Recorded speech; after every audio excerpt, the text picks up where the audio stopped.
성도 여러분, 반갑습니다.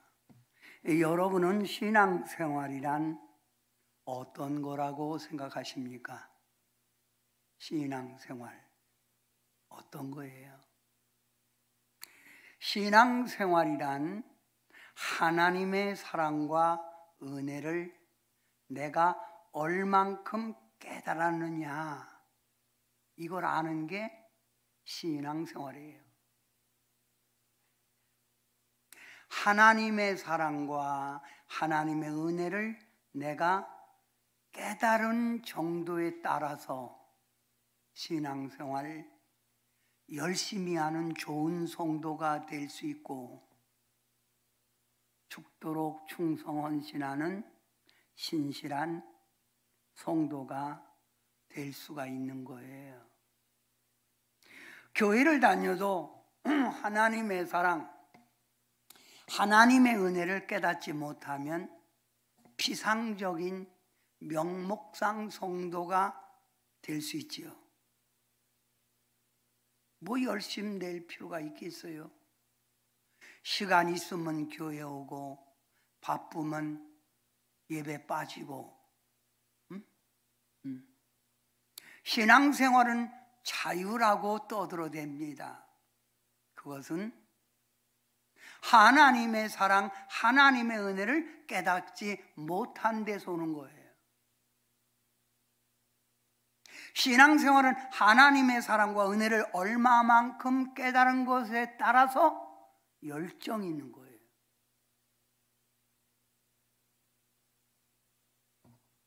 오늘 이곳에 와서 예배드리는 여러분은 하나님의 사랑, 은혜를 받으신 분들입니다.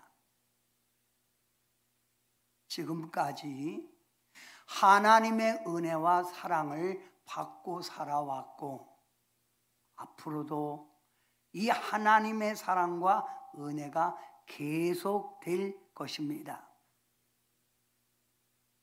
성도 여러분, 여러분은 누굽니까? 여러분은 하나님의 사랑, 예수님의 사랑, 성령님의 사랑을 받고 사신 분들이에요. 하나님의, 예수님의, 성령님의 사랑, 인도, 보호, 축복 속에 여러분은 살아왔고 앞으로도 살아가게 된다, 이 말입니다. 그래서 한마디로 여러분을 이렇게 표현할 수 있지요. 당신은 하나님의 사랑받기 위하여 태어난 사람이다.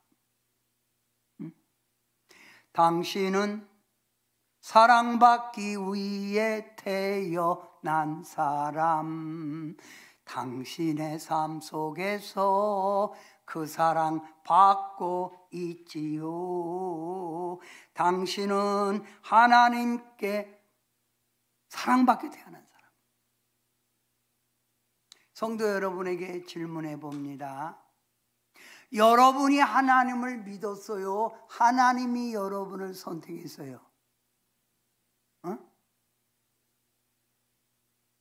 간혹 교회 다니는 사람 가운데 내가 믿고 싶어서 믿었지요, 이렇게 말하는 분이 있어요.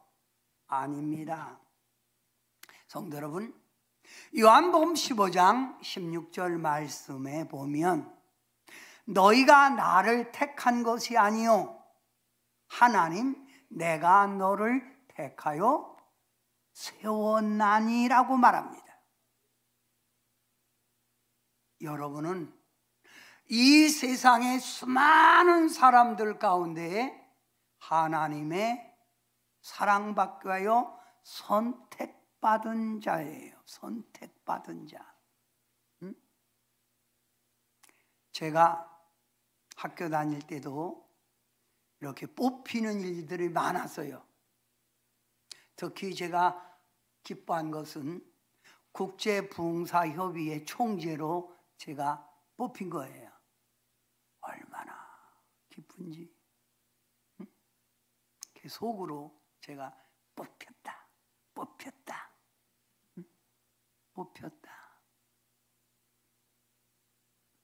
성도 여러분, 여러분은 하나님께 뽑힌 자예요. 우리 옆 사람에게 인사해요.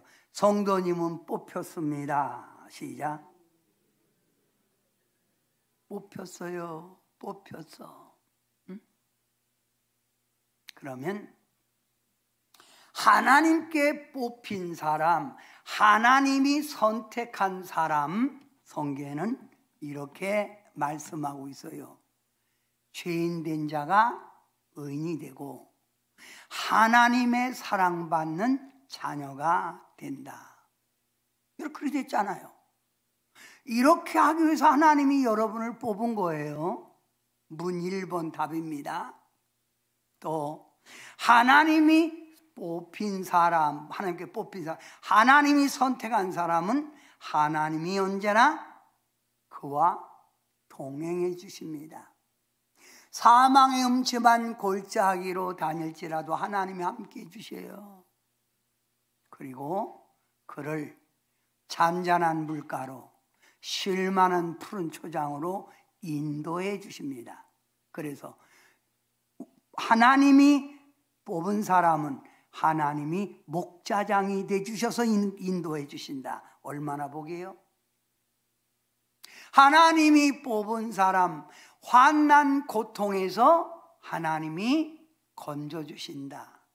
반드시 건져주신다. 그리고 절대로 하나님이 뽑은 사람은 절대로 버리지 않는다. 안 버린다는 거예요. 또 하나님이 선택한 사람, 뽑은 사람은 소원하는 곳마다,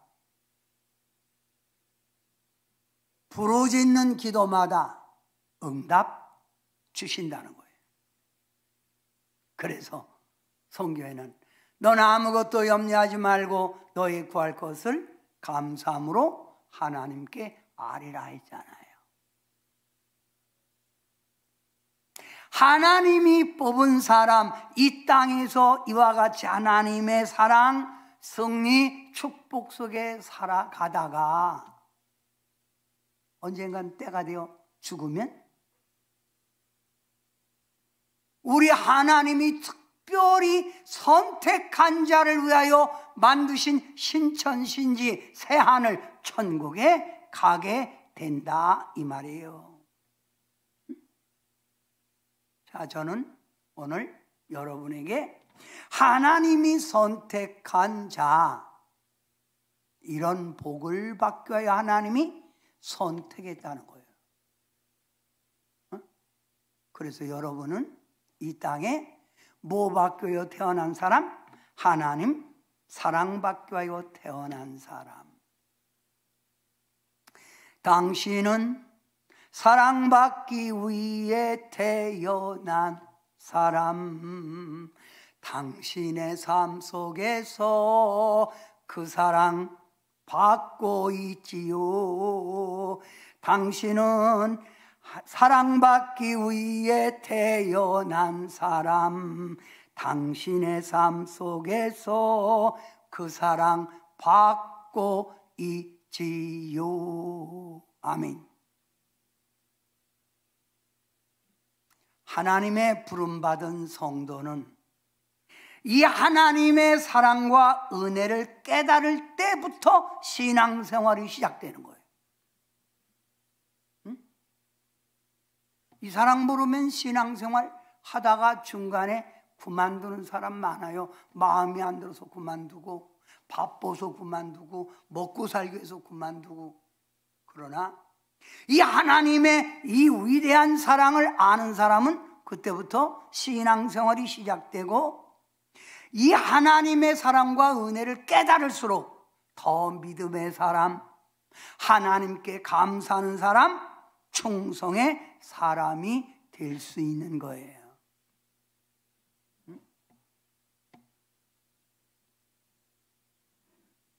성도 여러분, 하나님을 알지 못하고 예수님의 사랑을 알지 못하고 하나님, 예수님을 핍박했던 사람, 유명한 사울이라는 사람이 있지요. 그 사울이라는 사람이 예수님을 핍박하러 다메섹 도상으로 가다가 거기서 예수님을 만나게 되죠. 그리고 예수님의 사랑, 성령의 인도, 하나님의 사랑을 깨닫게 됩니다. 그가 하나님의 이 큰 사랑을 깨닫고 고백한 내용이 있어요. 그 고백한 내용이 뭔 줄 압니까? 바로 나는 이제 살든지 죽든지 내 몸에서 그리스도가 존귀하게 되게 하려 하나니 이는 내가 사는 것이 그리스도니 죽는 것도 유익함이라. 하나님의 위대한 사랑을 깨닫고 그는 고백하기를 살아도 주를 위하여 살고 죽어도 주를 위하여 죽는다는 거예요. 이 고백은 하나님의 사랑, 은혜를 깨달은 자의 고백이에요. 성도 여러분, 여러분의 고백은 어떤 고백입니까? 왜 사십니까? 뭐 때문에 일하십니까? 여러분은 하나님의 사랑을 여러분이 분명히 안다면 여러분도 분명한 목적, 고백이 있을 거예요. 응? 왜 사시세요? 응?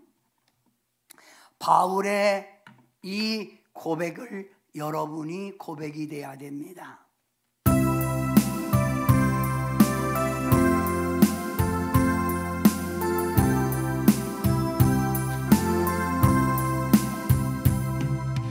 이제 내가 살아도 주 위에 살고 이제 내가 죽어도 주 위에 죽네. 하늘 영광 보여주며 나로라 하네. 할렐루야 찬송하며 주께 갑니다. 그러므로 나는 사나 죽으나 주님의 것이요 사나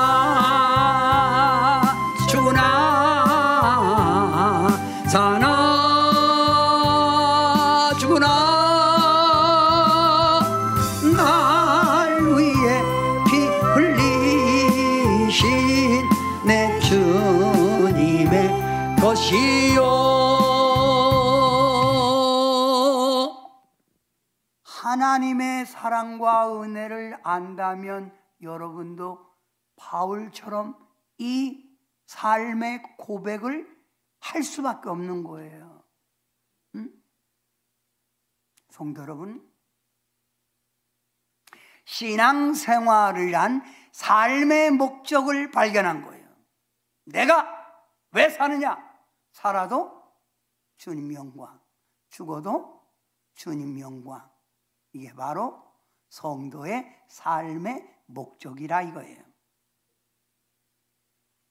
우리 주변에 보면 삶의 목적 없이 방황하고 사는 사람 너무나 많아요. 왜 살아? 태어났으니까 살지. 가끔 이런 말합니다. 내가 왜 살아가는지, 뭐 때문에 내가 존재하고 있는지 그 이유를 모르겠다고. 이건 자기 자신을 깨닫지 못한 데서 오는 무의미한 삶에서 오는 고백이에요.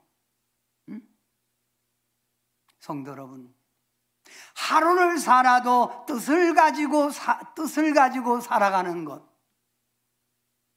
내가 목적이시 살아가는 것, 그 삶은 후회가 없는 삶이라 이 말입니다. 성도들을 가만히 살펴보면 하나님의 은혜, 사랑을 많이 깨달을수록 하나님을 더 가까이 가기를 힘씁니다. 그리고 그의 입에서 고백합니다. 사랑합니다. 나의 하나님 사랑합니다. 무지만이요 사랑합니다. 나의 하나님 사랑합니다. 그것뿐이요. 이것이 바로 주님에게 붙들린 삶, 주님의 사랑을 깨달은 삶이라 이 말이에요.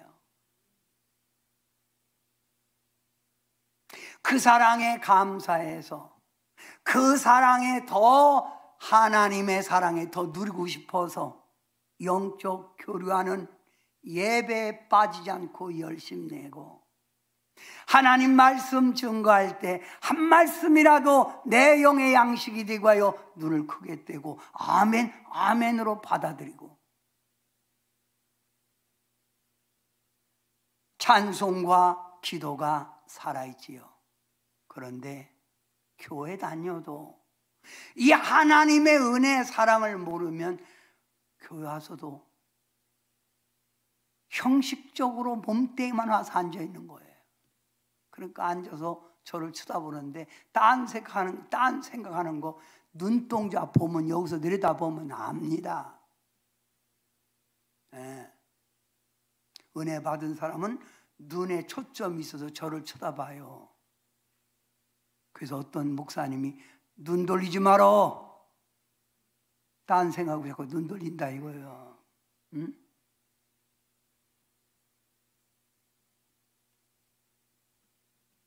성도 여러분, 우리 인생은 하나님을 떠나서 행복해질 수가 없어요. 평안해질 수가 없어요. 오늘 박두현 안수 집사님이 기도하시는데 그 기도하잖아요. 전도서에 하나님이 우리 앞에 두 가지 길을 두었다. 형통한 길, 자꾸만 가는 고난의 길, 또 어려운 길, 두 가지 병행의 길을 줬다는 거예요. 이 일을 아무도 알지 못해. 그 길을 결정하시는 분은 오직 하나님 한 분뿐이라는 거예요. 성도 여러분, 누가복음 15장 안에 이런 내용이 기록되어 있어요. 어느 부잣집 아버지 밑에 아들 둘이 있었습니다.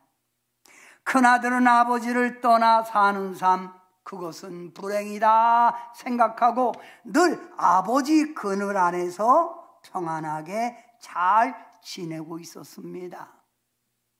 그런데 둘째 아들은 그게 아니에요.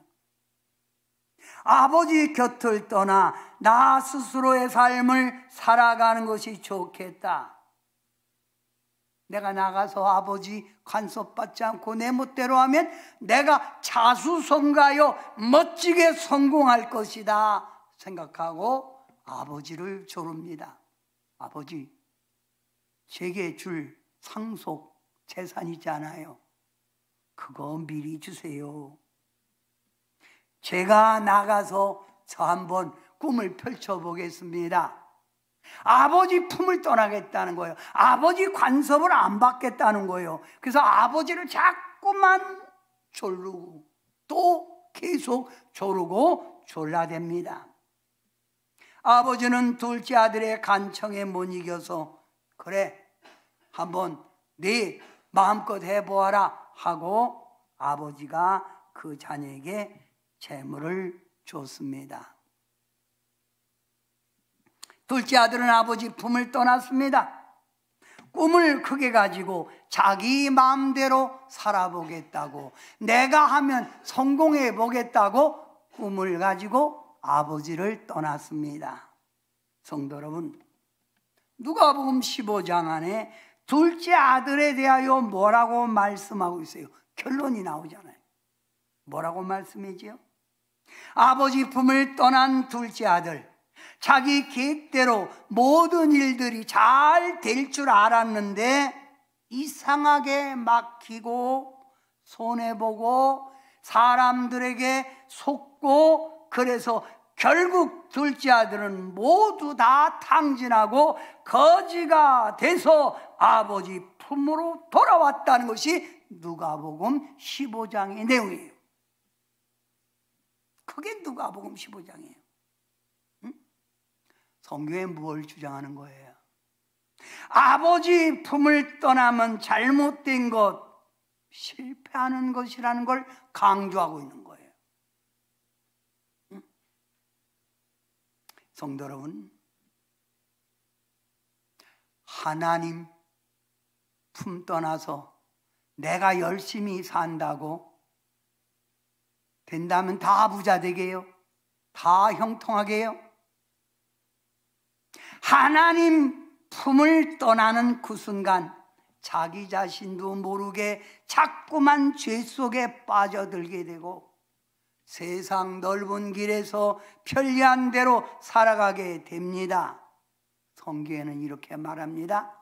출애굽기 15장 7절에 이렇게 말합니다.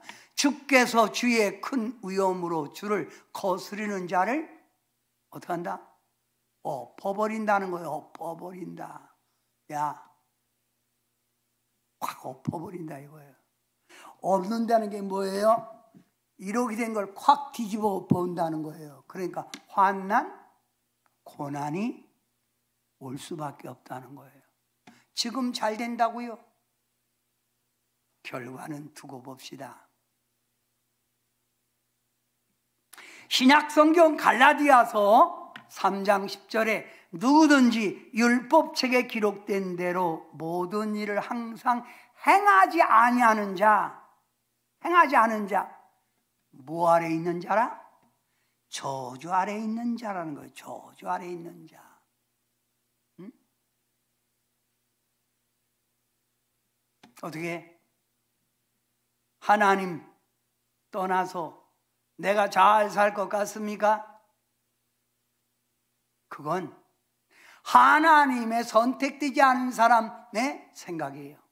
여러분은 하나님의 선택된 백성이라면 하나님 품에서 내가 사는 게 인생의 복이다. 이걸 알아야 돼요.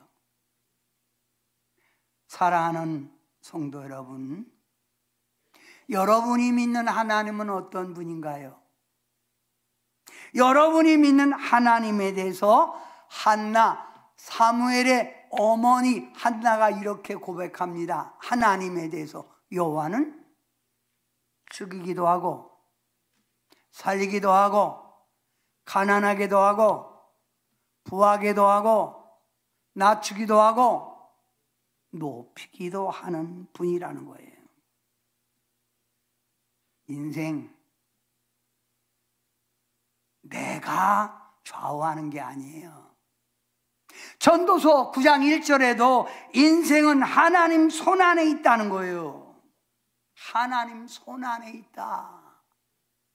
선택받은 여러분, 어차피 여러분은 하나님 앞에 딱 지명하여 부른 자니 좌로 우로 치우치지 말고 오직 하나님 사랑하는 일에 열심 내는 여러분 되시길 바랍니다. 아멘. 자, 한번 여기 함께 읽어봅니다. 사무엘상 2장 6절부터 7절 한 목소리로 크게 시작. 여호와는 죽이기도 하시고 살리기도 하시며 가난하게도 하시고 부하게도 하시며 낮추기도 하시고 높이기도 하시는도다. 아멘. 이게 우리가 믿는 하나님이에요. 구약 역대하 15장 안에 이런 말이 있어요. 하나님의 선택받은 유다, 이스라엘 백성들이 하나님을 떠나 자꾸만 죄지는 거예요. 하나님을 멀리하고 세상 속에 빠져서 넓은 길, 세상 마음대로 살아가는 거예요. 하나님이 위에서 볼 때 그걸 어찌구리가 그때 나온 거예요. 어찌구리 이것 봐라. 이게 내가 너를 선택한 게 이게 아닌데? 하나님이 보시고 뭐라겠다고? 다 같이 어찌 우리 시작. 어찌 우리가 그때 나온 거라니까. 어찌 우리 이거 봐라. 어찌 우리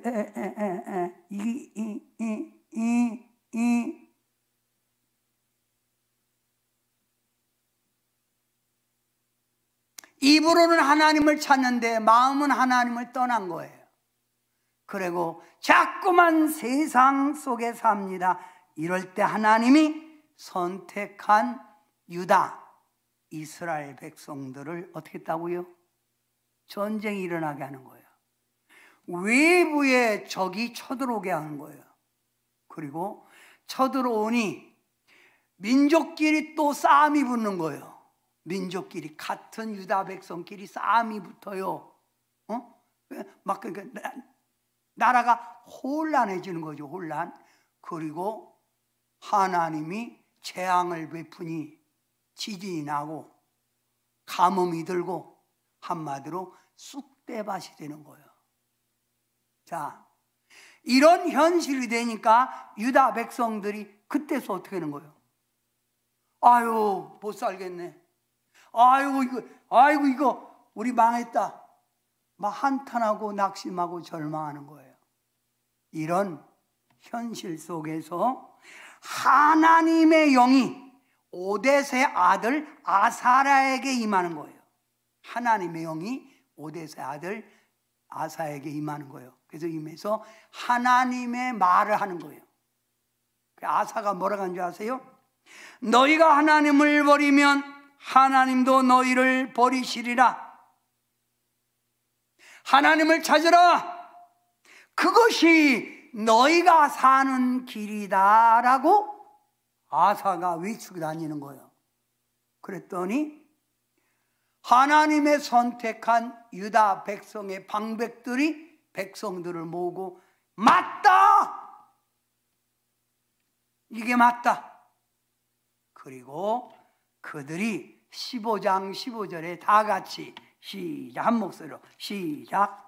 유다가 마음을 다하여 여호와를 찾았으므로 여호와께서 그들을 만나 주시고 그들의 사방에 평안을 주셨더라. 이게 답이에요. 유다가 마음을 다하여 여호와를 찾았으므로 여호와께서 그들을 만나 주시고 그들의 사방에 평안을 주셨더라. 성도 여러분, 지금 우리들의 삶, 우리나라의 삶을 뒤돌아봅시다. 민족 간의 이념 대립으로 매일 다투고 있지요. 서울에서 내 패 다르다는 거예요. 정치적인 혼란, 정치가들의 속임수, 정치가들의 타락 얼마나 우리가 보고 있습니까? 경제적인 어려움으로 소상공인들이 가게에 문을 닫고 다 어렵다는 거예요. 여기다가 재앙, 질병까지 다시 돌출하고 있지요. 여러분, 이런 현실 속에서 이 어려움을 건져낼 수 있는 길이 뭐라고 생각해요? 하나님의 영이 주의 종들의 입에 다시 임하여 이 백성을 향하여 외쳐야 돼요. 하나님께 돌아와라. 하나님 찾아라. 그게 사는 길이다. 응? 여러분도 정신 차리세요. 여러분도 지금 하나님이 볼 때 정신 못 차리니까 교회가 타락되고 교회가 침체되고 세상이 이렇게 혼란 속에 있는 거예요.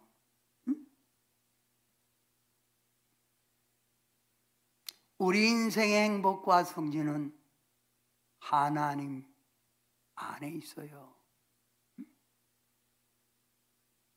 어차피 하나님의 선택받았다면 하나님 품 못 떠나요.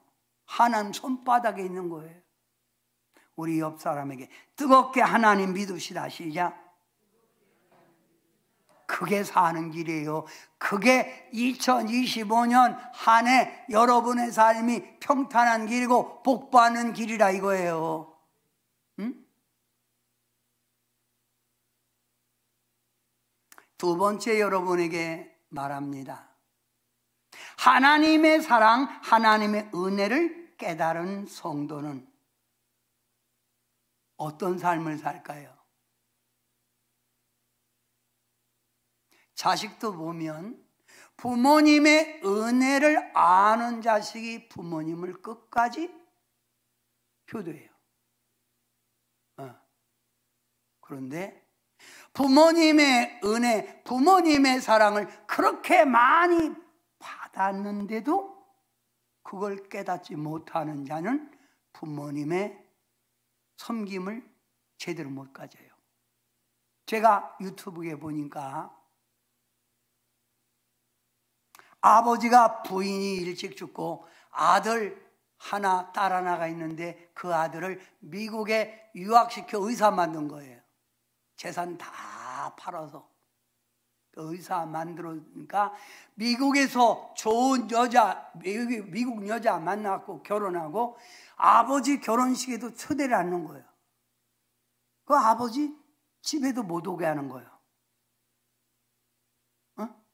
부모님 사랑 그렇게 받고도 그런 거죠.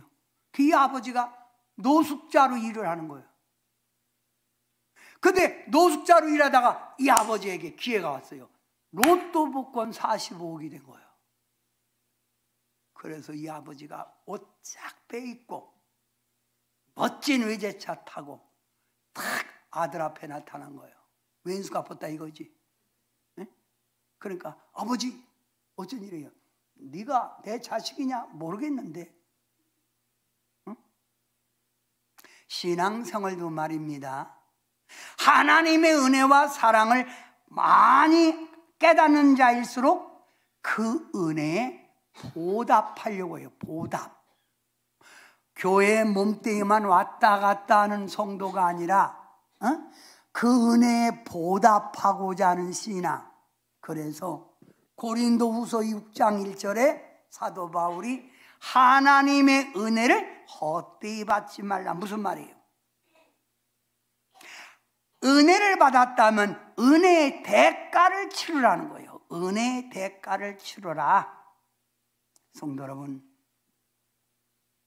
인생 짧은 생애 속에서 우리가 받은 은혜 보답하는 삶으로 살아가는 게 성도의 삶이라 이 말입니다. 저는 오늘 여러분에게 질문해 봅니다. 성도 여러분, 여러분이 이 세상에서 가장 복받은 사람을 어떤 사람이라고 봅니까? 자식 잘 둔 사람? 돈 많은 사람? 권력 있는 사람? 성경에는 이런 사람이 복받은 사람이라고 말하지 않아요. 이 세상에서 가장 복받은 사람은 살아있을 때 하나님께 쓰임받는 사람이 복받은 사람. 누구에게 쓰임받는 사람? 하나님께 쓰임받는 사람. 생각해 봐요.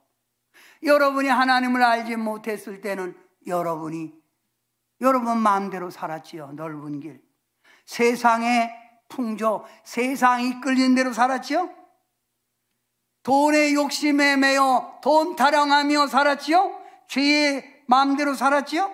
이렇게 살던 여러분이 하나님의 은혜와 사랑을 깨달은 후 여러분은 무엇하고 있습니까? 내가 하나님의 은혜와 사랑을 깨달았다면 어떻게 하든지 누구에게 붙들려 쓰임받기를 원한다고요? 하나님, 예수님, 성령님께. 그래서 하나님, 예수님, 성령님께 쓰임받기 위하여 하나님을 전심으로 높이고 하나님 나라 확장 위하여 충성 봉사하고 살아가는 거예요. 그의 삶이 기쁜 거예요. 이게 바로 하나님의 사랑을 깨달은 자예요.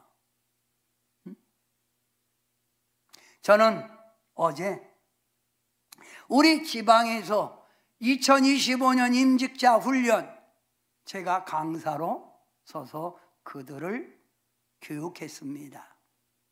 제가 새롭게 임명받는 분들에게 이렇게 얘기했습니다. 못됨이 안수 집사 받고 못됨이 권사 되려고 그래요. 어차피 예수 믿고 거지같이 예수 믿는데 그거 받아갖고 괜히 부담감스럽게 뭘 받아고 받지 마세요. 목사님이 막 받으라고 해서 오셨지요? 그러니까 몇 사람이 예, 제가 그랬어요. 지금 예라고 한 사람들은 의식이 없는 사람들이에요. 목사님이 임직 받으라고 해도 주님의 은혜에 보답하기 위해 내가 임직 받아서 더 충성하려고 온 거 아니에요? 그리고 그들에게 막 얘기했어요. 살아가는 삶의 가치관을 똑바로 가져라. 성도 여러분, 제가 얘기했죠. 하나님께 쓰임받는 사람이 최고로 복받은 사람이다. 그러면 하나님 말씀 성경에 보세요. 여기 봐요. 자, 하나님을 높이고 하나님을 기쁘게 하며 살아간 사람, 요한복음 12장 26절, 사람이 나를 섬기면 내 아버지께서 그를 어떻게? 여러분 귀하게 여겨준다는 거예요. 하나님이 높여준다. 이게 복받은 거 아니에요? 누가 귀하게 여겨준다? 하나님이. 또 하나님을 이렇게 높이고 하나님을 기쁘게 한 사람, 불행, 고통, 질병, 저주가 떠나간다. 역대하 30장 8절, 너희 하나님 여호와를 섬겨 그의 진노가 너희에게서 떠나라. 하나님을 높인 사람 이런 거 없어요. 하나님 그 진노 싹 물러갑니다. 이게 약속이에요. 또 하나님을 높이고 하나님을 기쁘게 한 사람 뭐예요? 신명기 15장 10절, 내 하나님 여호와께서 내가 하는 모든 일과 내 손으로 닿는 모든 일에 내게 복을 주신다고 했잖아요. 너 하는 모든 일에 복 준다는 거예요. 그러니 여러분이 누구를 위해서 살아야 돼요? 하나님을 위해서 살라 이거예요. 그게 복 받는 거예요.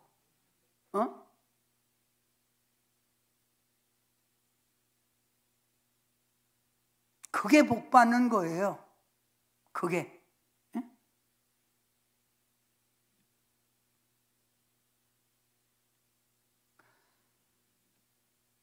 열심히 하나님을 위해서 살다가 이 약속한 하나님의 복을 누리시는 여러분 되시길 바랍니다. 아멘.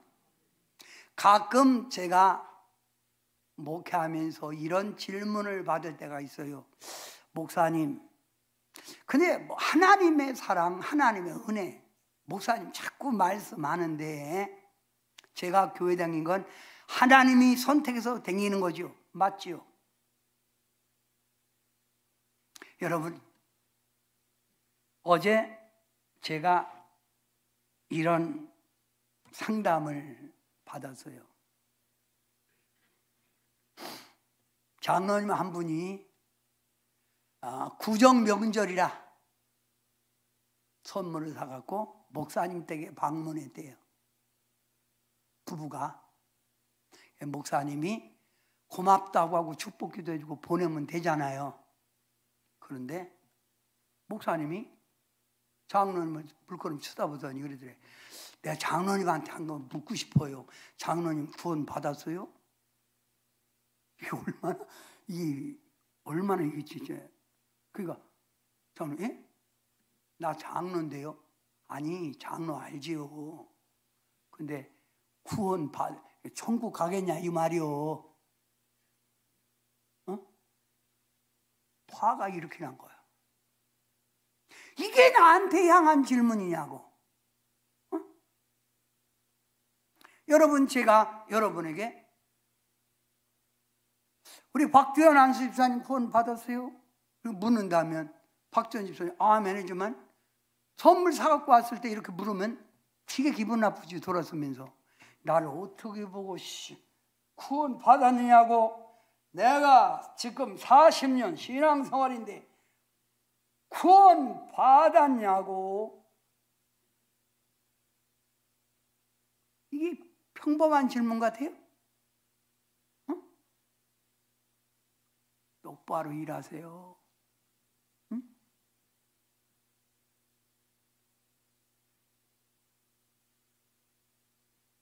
어제 우리 학생들이 와서 수련회를 끝나고 밤늦게 청소하는 분들이 있어요. 여러분이 돌아가면서 하지요. 그런데 제가 그분들을 보면서 아유, 하나님 은혜에 보답하기 위해서 이렇게 열심히 내는구나. 식사 좀 하고 하시죠. 그러더니 조금밖에 안 먹었어요. 아, 많이 먹죠. 조금밖에 안 먹어요.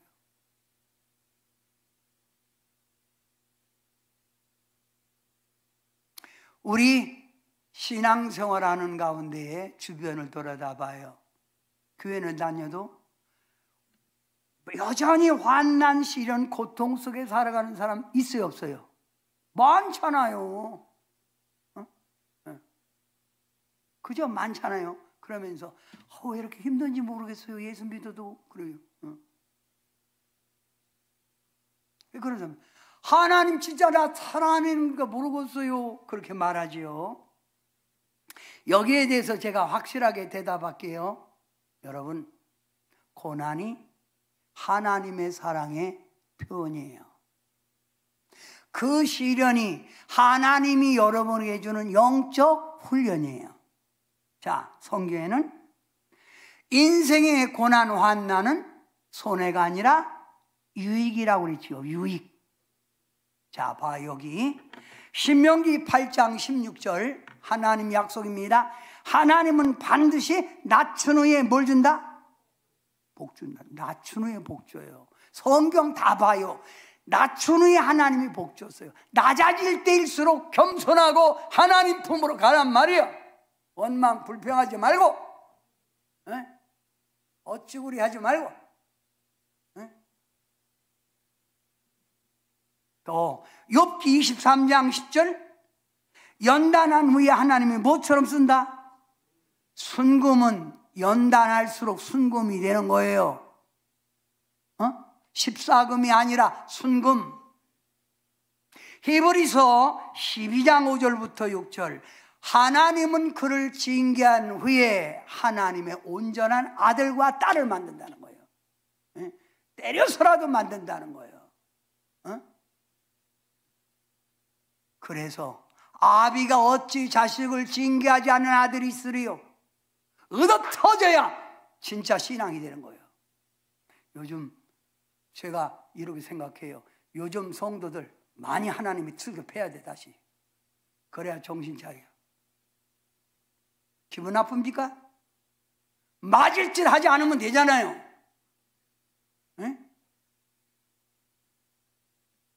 징계한 후에 온전한 아들과 딸을 만드신다.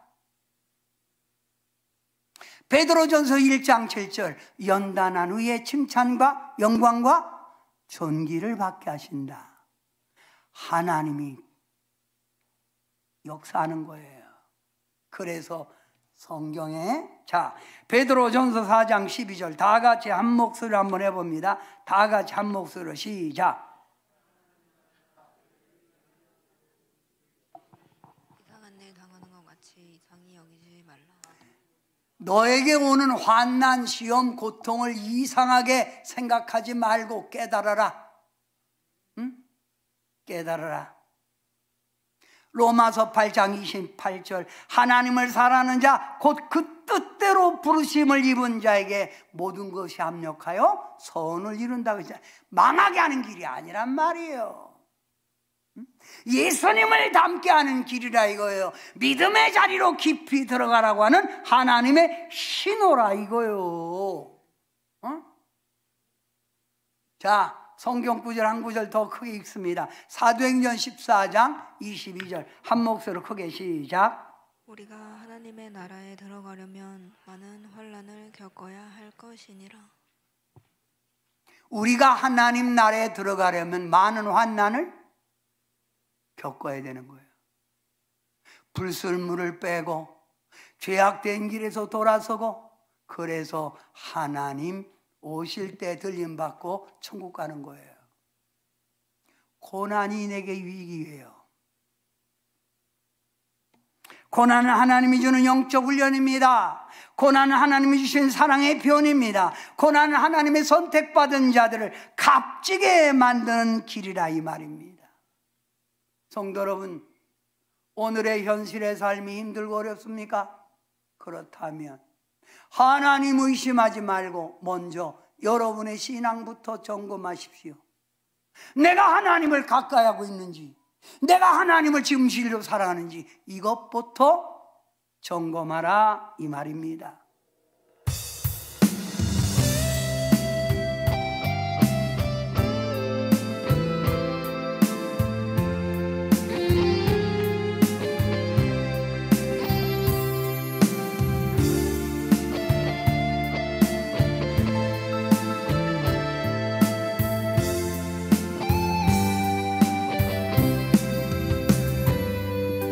왜 나만 겪는 고난이냐고 불평하지 마세요. 고난의 뒤편에 있는 주님이 주실 축복 미리 보면서 감사하세요. 너무 견디기 힘든 지금 이 순간에도 주님이 일하고 계시잖아요. 남들은 지쳐 앉아 있을지라도 당신만은 일어서세요. 힘을 내세요. 힘을 내세요. 주님이 손잡고 계시잖아요. 주님이 나와 함께함을 믿는다면 어떤 역경도 이길 수 있잖아요. 왜 이런 슬픔 찾아왔는지 원망하지 마세요. 당신이 잃은 것보다 주님께 받은 은혜 더욱 많음에 감사하세요. 너무 견디기 힘든 지금 이 순간에도 주님이 일하고 계시잖아요. 남들은 지쳐 앉아 있을지라도 당신만은 일어서세요. 힘을 내세요. 힘을 내세요. 주님이 손잡고 계시잖아요. 주님이 나와 함께함을 믿는다면 어떤 고난도 견딜 수 있잖아요. 하나님의 선택받은 성도 여러분, 지금 힘든 상황에 계십니까? 그렇다면 낙심하지 말고 다시 힘을 내십시오. 응? 성도 여러분, 비가 온 후에 땅이 다져지는 거예요. 딱딱해진다 이거예요. 응? 우리 인생의 고난의 폭풍을 잘 이용하면 신앙생활에 큰 영적인 유익이 있다는 것을 알아야 돼요. 무조건 낙심하고 원망하지 말고요. 성도 여러분, 저녁 석양노을이 없다면 다음 날 새벽 찬란한 떠오르는 아침 햇살을 볼 수 없는 거예요. 넘어가는 석양 한 태양만 보고 낙심하지 말고 다시 내게 떠오르는 태양을 바라보란 말이에요. 응? 내리막이 있으면 오르막이 있죠. 내리막만 있는 곳은 없어요. 지구는 내리막이 있으면 오르막이 있는 거예요. 인생 내리막이 있으면 오르막이 있는 거예요. 실패의 쓴맛이 있으면 인생의 단맛도 맛보는 거예요. 하나님의 새로운 개혁된 역사를 내 인생의 삶 속에서 발견해야 돼요. 사랑하는 성도 여러분, 고난은 영적인 유익이 많습니다. 자, 이 고난을 통해서 하나님과 멀어진 자가 하나님과 가까워지게 되고 믿음의 큰 자로 만들어지고 기도의 사람이 돼서 고난 많이 받은 사람이 능력자가 돼요. 어려우니까 기도하다 보니까 능력이 받는 거지요. 또 뭐예요? 하나님의 도움의 손길을 체험하게 해서 하나님 살아계시네. 네? 그리고 하나님의 사랑을 간증하게 된다 이거예요. 선택받은 자도 어려울 수 있다 이거예요. 그럴수록 더 하나님을 자꾸 사랑하자 이거예요. 힘을 냅시다. 자, 제가 요 구절은 요 지금 대목은 제가 생각해봐도 너무 멋져. 하나님이 영감해요. 다 같이 한번 크게 해보는 거예요. 제가 받은 영감이에요. 시작. 인생을 누구나 눈물의 경험을 통하여 하나님을 만나게 되고 승리자 축복의 자리로 가게 되는 얼마나 멋진 구절이에요. 내가 만들었어도 내가 너무 멋지더라고. 인생은 누구나 눈물의 경험을 통해서 누구를 만난다? 울어야 하나님 만나는 거예요. 울어야 하나님 만나고 드디어 승리자 축복의 자리로 들어가는 거예요.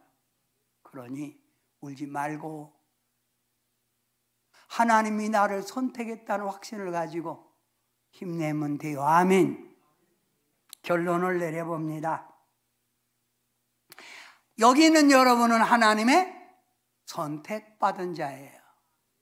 그러면 하나님의 선택받은 자는 살아가는 인생 삶이 분명해요. 왜 살아요? 살아도 주를 위하여 살고 죽어도 주를 위하여 준다. 하나님을 높이는 삶. 선택받은 자. 또 오늘 하나님의 선택받은 자는 하나님의 사랑과 은혜에 보답하는 삶을 살아야 돼. 뭐 하자? 충성, 봉사, 열심히 하라고 하지 말아도 하세요. 그게 여러분이 복받는 길이에요. 또 하나님의 선택받은 사람은 하나님의 숨겨진 뜻이 있음을 알고 내게 어떤 시련과 고난이 와도 그걸 수면제 먹지 말고